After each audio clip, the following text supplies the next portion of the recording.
ପିଲାମାନେ ଆଜି ଗୋଟେ ଗପ ଶୁଣିଆ ନା। हाँ हाँ ଶୁଣ, ଥରେ ବଣରେ ଗୋଟେ ହାତୀଟି ପୋଖରୀରେ ଗାଧେଇକି ଘରକୁ ଫେରୁଥିଲା। ଠିକ୍ ସେଇ ସମୟରେ ତା ଆଗପଟୁ ଗୋଟେ ଘୁଷୁରୀଟେ ଆସୁଥିଲା। ଘୁଷୁରୀକୁ ଦେଖି ହାତୀ କ'ଣ କଲା, ପଛକୁ ବୁଲି ପଡ଼ି ତା ରାସ୍ତା ବଦଳିଦେଲା। ଏଇଆ ଦେଖିକି ଘୁଷୁରୀ ଖୁସିରେ ହାତୀ ପଡ଼ିଲା। ସେ ଭାବିଲା ହାତୀ ଏତେ ବଡ଼ ପ୍ରାଣୀ ହେଇକି ମୋତେ ଦେଖି ଡରିଗଲା। ଏଇ କଥାଟି ସେ ତା ସବୁ ସାଙ୍ଗସାଥୀଙ୍କୁ ବହୁତ ଗର୍ବର ସହକାରେ କହିଲା। ଧୀରେ ଧୀରେ ଘଟଣାଟି ପୁରା ବଣ ଯାକରେ ସମସ୍ତେ ଜାଣିଗଲେ।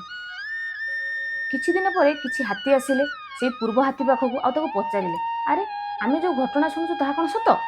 ହାତୀଟି କହିଲା, ହଁ, ତମେ ଯାହା ଶୁଣିଛ ସତ ଶୁଣିଛ।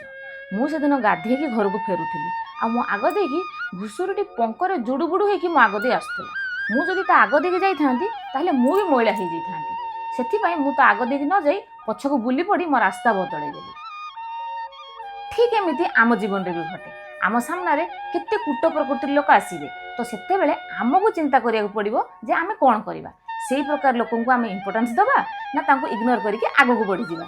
हाँ मम्मी, जेमिति आमर गोटे नेगेटिव चिंताधारा आम दिनटाको पूरा खराब कर दिए, ठीक सेमिति आमर गोटे पॉजिटिव चिंताधारा आम दिनटाको पूरा सजाड़ी दिए। हाँ मम्मी, किए कौन भाविबो एया भाविकी आमे आम मूल्यवान समय नष्ट करवा उचित नुहे।